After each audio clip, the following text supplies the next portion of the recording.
Hi നമസ്കാരം, ഞാൻ നിങ്ങളുടെ സ്വന്തം ആര്യ എറണാകുളം. ഒന്ന് എഴുന്നേറ്റ് ബഹുമാനിക്ക്. എൻ്റെ അഭിപ്രായത്തിൽ അൺഫെയർ ആയിരുന്നു. ബിക്കോസ് ഞാൻ ലാസ്റ്റ് ടിക്കറ്റ് ഫിനാലയിൽ സെക്കൻഡ് പൊസിഷനിലായിരുന്നു. കഴിവുണ്ടായിട്ട് മാത്രം കാര്യമില്ലടാ, കുറെയൊക്കെ ഭാഗ്യം കൂടി വേണം. അതല്ലാതെ അതിന് മുമ്പ് കൺസിക്യൂട്ടീവ് 3 വീക്സിൽ ഞാൻ വീക്ക്ലി ടാസ്ക് വിന്നർ ആയിരുന്നു. അത് കഷ്ടമായി പോയിട്ടോ, എത്ര വിഷമം ഉണ്ടാവില്ലേ? അപ്പോൾ ടാസ്കിന് വില ഉണ്ടെങ്കിൽ ഇത് അൺഫെയർ ആണ്. ഞാൻ ഇതെല്ലാം ഒരു 50-50 പോകുന്ന ഒരു റേഷ്യോയിലാണ് ഞാൻ പോണത്. കണ്ടോണ്ട് നിന്ന് എന്റെ കരളാ വാടിപ്പോയത്.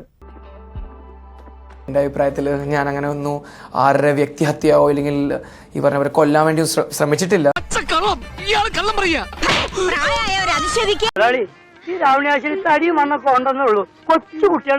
അപ്പൊ എൻ്റെ അഭിപ്രായത്തിൽ അങ്ങനെ സോറി പറയാനൊന്നും ഇല്ല പൊതുവെ.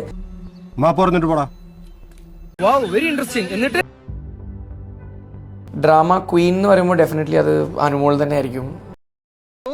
അതങ്ങനെ വരൂ, അതങ്ങനെ സംഭവിക്കൂ, ഈ ലോകത്തിന്റെ ഒരു പോക്കേ. ഡ്രാമ കിങ് എന്ന് പറയുമ്പോൾ ഷാനവാസ് ആയിരിക്കും.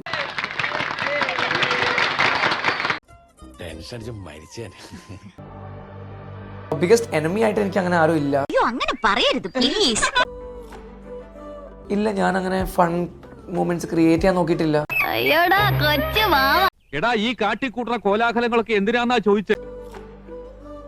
ബെസ്റ്റ് ഗോസിപ്പ് പാർട്ടർ എന്ന് പറയുമ്പോൾ ശരിക്കും പറഞ്ഞാൽ അക്ബറായിരുന്നു. ഇനി 100 days നിൽക്കാൻ പോണത് I think one of the contestants PR വഴി അനുമോളായിരിക്കും. എന്തോ കുത്തി പറയുന്ന പോലെ എനിക്ക് ഫീൽ ചെയ്യുന്നുണ്ട് കേട്ടോ. എന്തെന്ത് മോഹങ്ങളായിരുന്നു, എല്ലാം പാഴായി പോയല്ലോ ദൈവമേ. അൺഡിസേർവ് എന്ന് പറഞ്ഞാൽ ഐ ഫീൽ ഡെഫിനറ്റ്ലി ആദിലായിരിക്കും.